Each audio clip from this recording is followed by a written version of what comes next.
रंग पियर, ओढ़नी के रंग पियर, ओढ़नी के रंग पियर, जादू चला रहल बा। लागे कि जैसे खेतवा में, लागे कि जैसे खेतवा में सरसों फुला रहल बा।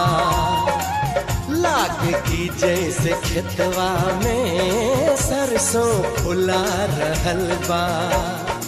ओढ़नी के रंग पियर, ओढ़नी के रंग पियर।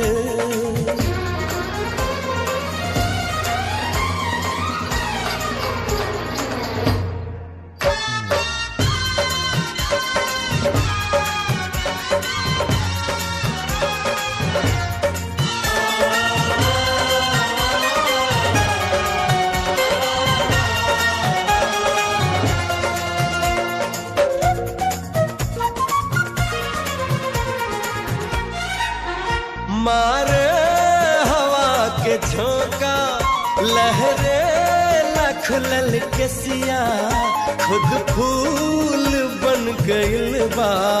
खुशबू से भरल दहिया,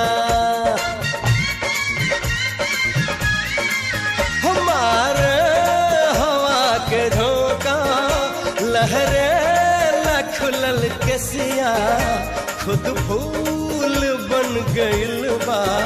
खुशबू से भरल दहिया, इस शरीर के बनावट बिजली गिरा रहल बा। लागे कि जैसे खेतवा में, हाय लागे कि जैसे खेतवा में सरसों फुला रहल बा। लागे कि जैसे खेतवा में सरसों फुला रहल बा। ओढ़नी के रंग पियर, ओढ़नी के रंग पियर।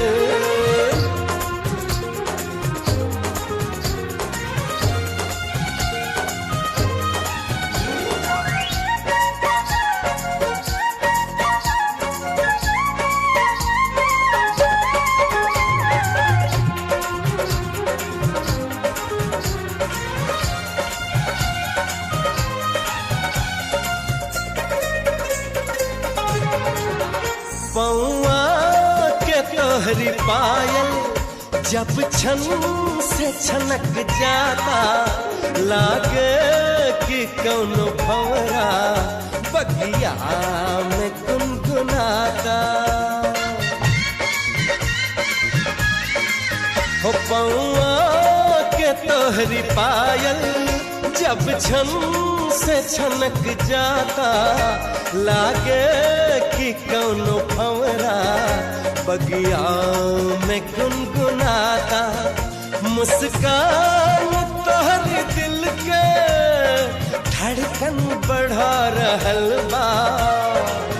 लागे कि जैसे खेतवा में, हाय हाय लागे कि जैसे खेतवा में सरसों फुला रहल बा। लागे कि जैसे खेतवा में सरसों फुला रहल बा। ओढ़नी के रंग पियर, ओढ़नी के रंग पियर, जादू चला रहल बा। लागे कि जैसे खेतवा में, लागे कि जैसे खेतवा में सरसों फुला रहल बा। लागे कि जैसे खेतवा में सरसों फुला रहल बा। लागे कि जैसे खेतवा में सरसों फुला रहल बा। लागे कि जैसे खेतवा में सरसों फुला रहल बा।